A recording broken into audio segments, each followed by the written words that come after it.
بسم اللہ الرحمن الرحیم۔ خلاصۃ القرآن کی آج کی مجلس کی ابتدا 8ویں پارے سے ہوتی ہے۔ 7ویں پارے کے آخر میں مشرکین کا یہ مطالبہ ذکر کیا گیا تھا کہ اگر ہمیں کوئی حسی معجزہ دکھایا جائے تو ہم ایمان لے آئیں گے۔ 8ویں پارے کے شروع میں یہ بتایا گیا کہ یہ جھوٹ بولتے ہیں، اگر ان کو حسی معجزات بھی دکھا دیے جائیں، یہاں تک کہ قبروں سے مردے زندہ ہو کر ان سے باتیں کریں، تو یہ ایمان لانے والے نہیں۔ اس کے بعد رسول اللہ صلی اللہ علیہ وسلم کو تسلی دی گئی ہے کہ آپ صلی اللہ علیہ وسلم ان کی مخالفت، استہزاء اور انکار سے پریشان نہ ہوں۔ ہر نبی کے ساتھ انسی اور جنی شیاطین نے ہمیشہ یہی رویہ اختیار کیا ہے۔ باقی آپ صلی اللہ علیہ وسلم کی نبوت کے اثبات کے لیے ان کے مطلوبہ معجزات کی کوئی ضرورت نہیں۔ اللہ پاک نے آپ صلی اللہ علیہ وسلم کو متعدد معجزات سے نوازا ہے، جن میں سب سے بڑا معجزہ قرآن ہے۔ لہٰذا یہ اس معجزے کو دیکھنے اور سننے کے باوجود انکار کرتے ہیں تو آپ صلی اللہ علیہ وسلم پریشان نہ ہوں، کیونکہ زمین پر بسنے والے اکثر لوگوں کا یہی حال ہے کہ وہ ہدایت کو چھوڑتے ہیں اور گمراہی کی طرف مائل ہوتے ہیں۔ فرمایا، اور اگر آپ صلی اللہ علیہ وسلم اکثر لوگوں کی بات مانیں گے جو دنیا میں ہیں، تو وہ آپ صلی اللہ علیہ وسلم کو اللہ پاک کی راہ سے دور کر دیں گے۔ اس آیت کریمہ سے مغربی جمہوریت کی نفی ہوتی ہے، کیونکہ مغربی جمہوریت میں اکثر کی رائے کا اعتبار ہے، خواہ وہ کتاب و سنت کے خلاف ہی کیوں نہ ہو، جبکہ مسلمانوں کا یہ اجماعی عقیدہ ہے کہ اگر پوری دنیا کے انسان کسی ایسی بات پر متفق ہو جائیں جو کتاب و سنت کے واضح حکم کے خلاف ہو، تو ان کے اتفاق کا کوئی اعتبار نہیں ہوگا اور اسے رد کر دیا جائے گا۔ اس کے بعد جو اہم مضامین اس سورہ مبارکہ میں مذکور ہیں، ان میں پہلی چیز ہے، رکوع نمبر 2 کے آغاز میں مومن کی مثال بیان فرمائی کہ اس شخص کی طرح ہے جو زندہ ہے اور اسے ہم نے نور عطا کیا ہے، اور کافر کی مثال اس شخص جیسی ہے جو مردہ ہے اور تاریکیوں میں پھنسا ہوا ہے۔ ایمان اور ہدایت صرف اللہ پاک کے ہاتھ میں ہے، وہ جسے چاہتا ہے اسے نوازتا ہے۔ ہدایت یافتہ اور گمراہ فریقوں کا ذکر کرنے کے بعد فرمایا گیا کہ اللہ پاک ان سب کو قیامت کے دن جمع فرمائیں گے، پھر ہر ایک کو اس کے اعمال کے مطابق جزا یا سزا دیں گے۔ مشرکین کی مختلف حماقتوں میں سے ایک حماقت یہ ذکر کی گئی ہے اس سورہ مبارکہ میں کہ وہ زمین سے حاصل ہونے والے غلے اور چوپاؤں میں اللہ پاک کا حصہ الگ کر لیتے تھے اور اپنے شرکاء کا حصہ الگ کر لیتے تھے، پھر جو ان کے شرکاء کا حصہ ہوتا تھا اسے تو اللہ پاک کے حصے میں نہیں ملنے دیتے تھے، لیکن جو اللہ پاک کا حصہ ہوتا تھا وہ اگر شرکاء کے حصے میں مل جاتا تو اسے برا نہیں سمجھتے تھے۔ ان کی دوسری حماقت یہ تھی کہ وہ اپنی بیٹیوں کو فقر یا عار کی وجہ سے قتل کر دیتے تھے۔ عورت پر حضور اکرم صلی اللہ علیہ وسلم کے احسانات میں سے ایک بڑا احسان یہ ہے کہ حضور صلی اللہ علیہ وسلم نے اپنی زبان اور عمل سے یہ سمجھایا کہ بیٹی کا وجود نہ تو باعث ننگ ہے اور نہ ہی فقر و غربت میں اضافے کا سبب ہے۔ مشرکین کی تیسری حماقت قرآن نے یہ بتلائی کہ انہوں نے چوپاؤں کو مختلف قسموں میں تقسیم کر رکھا تھا۔ بعض وہ تھے جو کاہنوں اور مذہبی پیشواؤں کے لیے مخصوص تھے، بعض وہ تھے جن پر سوار ہونا اور ان سے کسی بھی طرح کا فائدہ اٹھانا جائز نہیں سمجھتے تھے، اور بعض وہ تھے جنہیں ذبح کرتے وقت اللہ پاک کی بجائے بتوں کے نام ذکر کرتے تھے۔ چوتھی حماقت یہ بتلائی گئی ہے اس سورہ مبارکہ میں کہ چوپائے کے پیٹ سے جو بچہ پیدا ہوتا تھا اگر وہ زندہ پیدا ہوتا تو اسے مردوں کے لیے حلال سمجھتے تھے مگر عورتوں کے لیے حرام، اور اگر وہ مردہ پیدا ہوتا تو اسے مرد اور عورت دونوں کے لیے حلال سمجھتے تھے۔ مشرکین کی یہ حماقتیں بتانے کے بعد انہیں اللہ پاک کی نعمتیں یاد دلائی گئی ہیں کہ وہی اللہ ہے جس نے باغات، زیتون اور انار جیسے مختلف پھل پیدا کیے ہیں، وہی اللہ ہے جس نے بار برداری، گوشت اور دودھ کے حصول کے لیے چھوٹے اور بڑے جانور پیدا کیے۔ ان جانوروں اور کھانے پینے کی دوسری اشیاء میں تحلیل و تحریم کا اختیار، یعنی حلت اور حرمت کا اختیار، حلال کرنے اور حرام کرنے کا اختیار صرف اللہ پاک کے پاس ہے۔ وہ جس چیز کو چاہتا ہے حلال کرتا ہے اور جس چیز کو چاہتا ہے حرام کرتا ہے۔ مشرکین کے عقائد اور دعووں کی تردید کے بعد وہ مشہور آیات ہیں جن میں اللہ پاک نے 10 وصیتیں بیان فرمائی ہیں، جن پر ساری آسمانی شریعتیں متفق ہیں اور تمام ادیان ان پر عمل کی دعوت دیتے ہیں، کیونکہ ان پر عمل کرنے سے انسانی سعادت کی حفاظت ہوتی ہے اور اسے دنیا اور آخرت میں عزت و کرامت کی وہ زندگی حاصل ہوتی ہے جو اللہ پاک انسان کو دینا چاہتے ہیں۔ پہلی نصیحت کہ صرف اللہ پاک کی عبادت کی جائے اور اس کے ساتھ کسی کو شریک نہ ٹھہرایا جائے۔ دوسری، والدین کے ساتھ اچھا سلوک کیا جائے اور انہیں اپنی زبان اور عمل سے تکلیف نہ دی جائے۔ تیسری، اولاد کو فقر کے ڈر سے یا ننگ اور عار کے خوف سے قتل نہ کیا جائے۔ چوتھی، ہر قسم کی فواحش اور برائیوں سے بچا جائے، خواہ وہ خفیہ ہوں یا اعلانیہ ہوں۔ نمبر 5، انسان کو ناحق قتل کرنا حرام ہے، یہ بدترین گناہ ہے۔ نمبر 6، یتیم کے مال میں ناجائز تصرف نہ رکھا جائے۔ نمبر 7، ناپ تول کو پورا کیا جائے۔ نمبر 8، سارے انسانوں کے درمیان عدل کو ملحوظ رکھا جائے، خواہ کوئی اپنا قریبی ہو یا دشمن ہو۔ نمبر 9، اللہ پاک کے عہد کو پورا کیا جائے۔ نمبر 10، صراط مستقیم ہی کی اتباع کی جائے اور مختلف راستوں پر چلنے سے احتراز کیا جائے۔ یہ وصیتیں بیان کرنے کے بعد اللہ پاک نے اپنے نبی صلی اللہ علیہ وسلم کو حکم دیا کہ آپ صلی اللہ علیہ وسلم علی الاعلان کہہ دیجئے کہ مجھے اللہ پاک نے دین حق کی ہدایت دی ہے، یہی ابو الانبیاء حضرت ابراہیم علیہ السلام کا دین تھا، اور یہ کہ میری نماز اور عبادات سارے افعال و اعمال خالص اللہ پاک کے لیے ہیں، میں ان اعمال سے صرف اللہ پاک کی رضا چاہتا ہوں۔ سورت کا اختتام اس بات پر ہوا کہ یہ دنیا اور جو کچھ اس میں ہے یہ ابتلاء اور آزمائش کے لیے ہے، تاکہ مومن اور کافر اور نیک اور بد میں فرق ہو جائے۔ اس کے بعد سورہ اعراف شروع ہوتی ہے جی۔ ترتیب کے اعتبار سے 7ویں سورہ مبارکہ ہے اور نزول کے اعتبار سے 39ویں سورہ مبارکہ ہے۔ مکی سورہ مبارکہ ہے۔ دوسری مکی صورتوں کی طرح اس میں بھی 3 بنیادی مضامین عقائد کے، توحید، رسالت اور قیامت کا تذکرہ ہے۔ 206 آیات اور 24 رکوعوں پر مشتمل ہے۔ اس صورت میں اعراف کا ذکر ہے جو کہ جنت اور جہنم کے درمیان ہے، اسی نسبت سے اس صورت کو سورہ اعراف کہا جاتا ہے۔ اس صورت کی ابتدا میں حضور اکرم صلی اللہ علیہ وسلم کے دائمی معجزہ یعنی قرآن کا ذکر ہے، جو کہ سارے انسانوں کے لیے اللہ پاک کی سب سے بڑی نعمت ہے۔ اس صورت میں انسان کو اللہ پاک کی اس نعمت کی طرف بھی متوجہ کیا گیا ہے کہ اس نے سب انسانوں کو ایک ہی باپ سے پیدا کیا ہے تاکہ وہ آپس میں ایک دوسرے کے ساتھ تعاون کریں اور اس بات کو یاد رکھیں کہ وہ انسانیت میں بھائی بھائی۔ اسی طرح اس صورت میں انسان کو اللہ پاک نے جو تکریم بخشی اس کا بھی ذکر ہے، وہ یہ کہ اللہ پاک نے پہلے انسان کو اپنے ہاتھوں سے پیدا کیا، پھر اس میں اپنی روح پھونکی اور فرشتوں کو اس کے سامنے سجدہ کرنے کا حکم دیا۔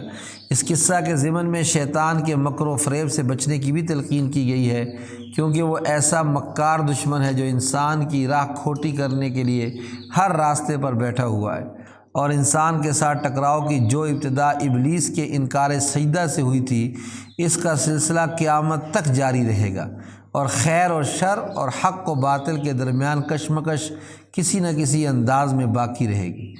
سورہ اعراف کی ایک قابل ذکر خصوصیت یہ ہے کہ اس سورہ مبارکہ میں اللہ پاک نے مسلسل 4 بار انسانوں کو یا بنی آدم کے صیغہ کے ساتھ ذکر فرمایا ہے۔ یہ 4 ندائیں سورہ اعراف کے علاوہ کسی اور صورت میں نہیں پائی جاتی۔ 10 رکوع میں ہے جس میں اللہ پاک نے لباس کی نعمت کا ذکر کیا۔ آیت نمبر 26 میں فرمایا گیا ہے، اے اولاد آدم، ہم نے تمہارے لیے لباس اتارا ہے جو تمہارے ستر کو بھی چھپاتا ہے اور زینت کا بھی باعث ہے، اور تقویٰ کا لباس سب سے بہتر ہے۔ اور دوسری ندا میں تلقین فرمائی کہ اے اولاد آدم، کہیں شیطان تم کو بہکا نہ دے، جیسے اس نے تمہارے ماں باپ کو جنت سے نکال دیا، ان کے لباس اتروا دیے تاکہ انہیں ان کا ستر دکھا دے۔ تیسری ندا میں فرمایا اے اولاد آدم، ہر نماز کے وقت اپنی زینت کا لباس لے لو اور کھاؤ اور پیو اور اسراف نہ کرو، بے شک اسراف کرنے والوں کو اللہ پاک پسند نہیں فرماتے۔ چوتھی ندا میں ارشاد خداوندی ہے اے اولاد آدم، اگر تمہارے پاس تمہیں میں سے رسول آئیں جو تم کو میری آیات سنائیں تو جو تقوی اختیار کر لیں گے اور اپنی اصلاح کر لیں گے تو ایسوں پر نہ کوئی خوف ہوگا نہ وہ غمگین ہوں گے۔ اولاد آدم کو یہ بار بار خطاب انہیں شیطان کے وساوس اور مکاریوں سے بچانے کے لیے ہے، تاکہ انسان طمع ساز باتیں سن کر دھوکہ نہ کھا جائے، کیونکہ وہ ایسا چالاک دشمن ہے جو بظاہر دوست کا لباس پہن کر آتا ہے، اور ایسی مکار لومڑی ہے جو اپنے آپ کو خیرخواہ کے روپ میں پیش کرتی ہے۔ اسے حق کو باطل اور باطل کو حق، شر کو خیر اور خیر کو شر بنا کر پیش کرنے کا فن آتا ہے۔ دنیا میں جو لوگ بھی یہ کام کر رہے ہیں وہ حقیقت میں شیطان کے ایجنٹ ہیں۔ یہاں یہ نقطہ بھی قابل توجہ ہے کہ پہلی تین ندائیں لباس کے بارے میں ہیں، ان میں سے دوسری ندا میں یہ بتایا گیا ہے کہ ابلیس لعین نے حضرت آدم اور حضرت حوا علیہم السلام کے لباس اتروا دیے تھے اور ان کے ستر کھلوا دیے تھے۔ گویا ابلیس کا سب سے بڑا ہدف یہ ہے کہ اولاد آدم کو شرم و حیا کے لباس سے محروم کر دے اور انہیں فحاشی اور عریانیت کے راستے پر لگا دے۔ ستر کے تقاضے پورا کرنے والا لباس انسان کو حیوان سے ممتاز کرتا ہے۔ حیوان ننگا پیدا ہوتا ہے اور زندگی بھر ننگا ہی رہتا ہے، جبکہ انسان کو اللہ پاک نے لباس کے ساتھ عزت اور فضیلت بخشی ہے۔ آج جب ہم مغربی میڈیا کے ذریعے بے حیائی کے امڑتے ہوئے سیلاب اور عورت کی آزادی کے نام پر حیا باختگی کی فضا دیکھتے ہیں تو پھر یہ بات سمجھ آ جاتی ہے کہ قرآن نے لباس کے بارے میں تاکید اور تکرار کا اسلوب کیوں اختیار کیا ہے۔ اس کے بعد فرمایا مشرکین بیت اللہ کا ننگے طواف کرتے تھے اور اپنے اس قبیح عمل اور اس جیسے دوسرے اعمال کے بارے میں حجت یہ پیش کرتے تھے کہ ہمارے آباء و اجداد بھی یوں ہی کیا کرتے تھے، اور بعض اوقات یہ بھی کہہ دیتے تھے کہ ہمیں اللہ پاک نے ایسا کرنے کا حکم دیا ہے۔ ان کے اس دعویٰ کی تردید کرتے ہوئے فرمایا اللہ بے حیائی کے کاموں کا حکم نہیں دیتا، لہٰذا تمہارا یہ دعویٰ جھوٹ اور افتراء کے سوا کچھ نہیں۔ اسلام زندگی کے تمام جائز مطالبات کرنے والا دین ہے، لہٰذا یہ ممکن ہی نہیں کہ وہ لباس پہننے سے اور پاکیزہ چیزوں کے استعمال سے منع کرے۔ اس سے ان لوگوں کی بھی تردید ہو جاتی ہے جو رہبانیت کے قائل ہیں، حلال اور پاک چیزوں سے اجتناب کو اللہ پاک کے قرب کا ذریعہ سمجھتے ہیں۔ جسم اور روح، دین اور دنیا دونوں کے جائز مطالبات اور تقاضے پورے کرنے والا ہی حقیقت میں کامل مسلمان ہے۔ حضرت سلمان فارسی رضی اللہ تعالیٰ عنہ کو جب پتہ چلا کہ حضرت ابو الدرداء رضی اللہ تعالیٰ عنہ دن کو مسلسل روزے رکھتے ہیں اور رات کو قیام کرتے ہیں، عبادت میں یہ مشغولیت اس حد تک بڑھ گئی کہ اہلیہ کے حقوق بھی ادا نہیں کرتے، بیوی کے حقوق بھی ادا نہیں کرتے، تو آپ نے انہیں نصیحت کرتے ہوئے فرمایا تھا تمہارے اوپر تمہارے رب کا بھی حق ہے، تمہارے نفس کا بھی حق ہے، تمہارے گھر والوں کا بھی حق ہے، لہٰذا ہر حق والے کو اس کا حق دو۔ حضرت ابو الدرداء رضی اللہ تعالی عنہ نے ان کی اس نصیحت کا ذکر حضور اکرم صلی اللہ علیہ وسلم کے سامنے کیا تو آپ نے فرمایا سلمان نے سچ کہا ہے۔ 8ویں پارے کے 11ویں اور 12ویں رکوع میں ایسے دو گروہوں کا ذکر ہے جو فکر و نظر اور عقیدہ و عمل کے اعتبار سے ایک دوسرے کی ضد ہیں۔ ایک گروہ ضد اور عناد، کفر و استکبار کی راہ اپنانے والوں کا ہے جن کا ٹھکانہ جہنم کے سوا کچھ نہیں۔ دوسرا گروہ تسلیم و انقیاد اور ایمان و اطاعت کی راہ پر چلنے والوں کا ہے جو بفضلہ تعالی جنت کے حقدار ہوں گے۔ یہ دونوں گروہ جب اپنے اپنے ٹھکانے پر پہنچ جائیں گے تو قرآن بتاتا ہے کہ ان کے درمیان مکالمہ ہوگا۔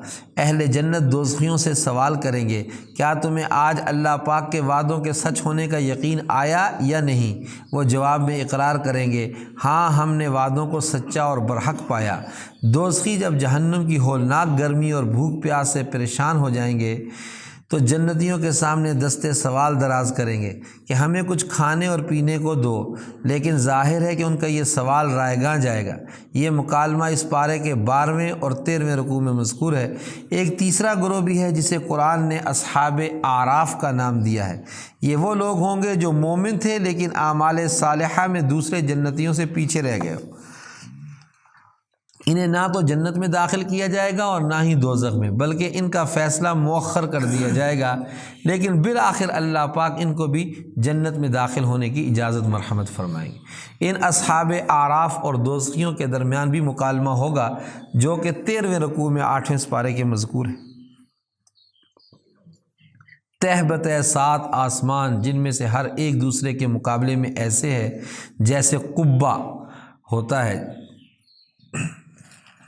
کہ مصنوعی گھر نہیں بنایا جاتا ٹینٹ وغیرہ لگا کے، اس طرح یہ 7 آسمان وسعت اور عظمت کے باوجود کسی ستون کے بغیر کھڑے۔ رحمان کا عرش جس کی وسعت کا یہ حال ہے کہ سارے آسمان اور ساری زمینیں اس کا احاطہ نہیں کر سکتے، اور کسی کا خیال اس کی عظمت کا تصور بھی نہیں کر سکتا، کیونکہ عرش کے مقابلے میں کرسی ایسے ہے جیسے کوئی حلقہ جو کہ وسیع و عریض صحرا میں پڑا ہوا ہو۔ کرسی کی وسعت کا یہ عالم ہے کہ وہ ارض و سما میں نہیں سما سکتی، تو عرش کی وسعت کیا ہوگی۔ عرش اور کرسی ان حقیقتوں میں سے ہے جن پر ہم ایمان تو رکھتے ہیں مگر ان کی کیفیت ہم نہیں جانتے۔ تیسری دلیل جو یہاں بیان کی گئی ہے وہ سورج، چاند اور ستاروں کی تخلیق ہے۔ یہ سب چیزیں اللہ پاک کی مشیت اور غلبہ کے تحت ہیں۔ یہ ایسی فضا میں تیر رہے ہیں جس کی وسعتوں کا کسی کو بھی اندازہ نہیں، نہ تو یہ آپس میں ٹکراتے ہیں اور نہ ہی اپنے مدار سے باہر نکلتے ہیں۔ یہ دلائل اور آخر میں 6 انبیاء کرام یعنی حضرت نوح، حضرت ہود، حضرت صالح، حضرت لوط، حضرت شعیب اور حضرت موسیٰ علیہ السلام کے قصے اختصار کے ساتھ بیان کیے گئے ہیں۔ ان میں سے پہلا قصہ شیخ الانبیاء حضرت نوح علیہ السلام کا ہے اور آخری قصہ حضرت شعیب علیہ السلام کا ہے۔ ان قصوں میں جو مختلف حکمتیں اور عبرتیں پوشیدہ ہیں ان میں سے چند یہ ہیں: رسول اللہ صلی اللہ علیہ وسلم کو مخالفین کی ایذاؤں پر تسلی دینا، نمبر 2 متکبروں کا انجام بد اور نیکوکاروں کا اچھا انجام بتانا، اور اس بات پر تنبیہ کرنا کہ اللہ پاک کے ہاں دیر تو ہے اندھیر نہیں، بالآخر ظالموں کو ان کے ظلم کی سزا مل کر رہتی ہے۔ ہمارے آقا صلی اللہ علیہ وسلم کی نبوت کی سچائی کی دلیل پیش کرنا کہ امی ہونے کے باوجود آپ صلی اللہ علیہ وسلم تاریخ کے گمشدہ اوراق حقائق کے مطابق پیش فرماتے تھے۔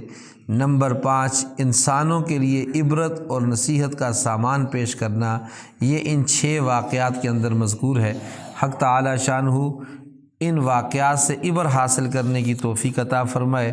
حدیث میں آتا ہے حضور اکرم صلی اللہ علیہ وسلم نے ارشاد فرمایا: السعید من وعظ بغیرہ، سعادت مند آدمی وہ ہوتا ہے، خوشبخت آدمی وہ ہوتا ہے جو دوسروں کے واقعات سے عبرت حاصل کرتا ہے۔ اللہ تعالی ہم سب کو ان واقعات سے عبر حاصل کرنے کی توفیق عطا فرمائے، اپنی زندگیوں کو قرآن و سنت کے مطابق ڈھالنے کی توفیق عطا فرمائے۔ وآخر دعوانا ان الحمد للہ رب العالمین۔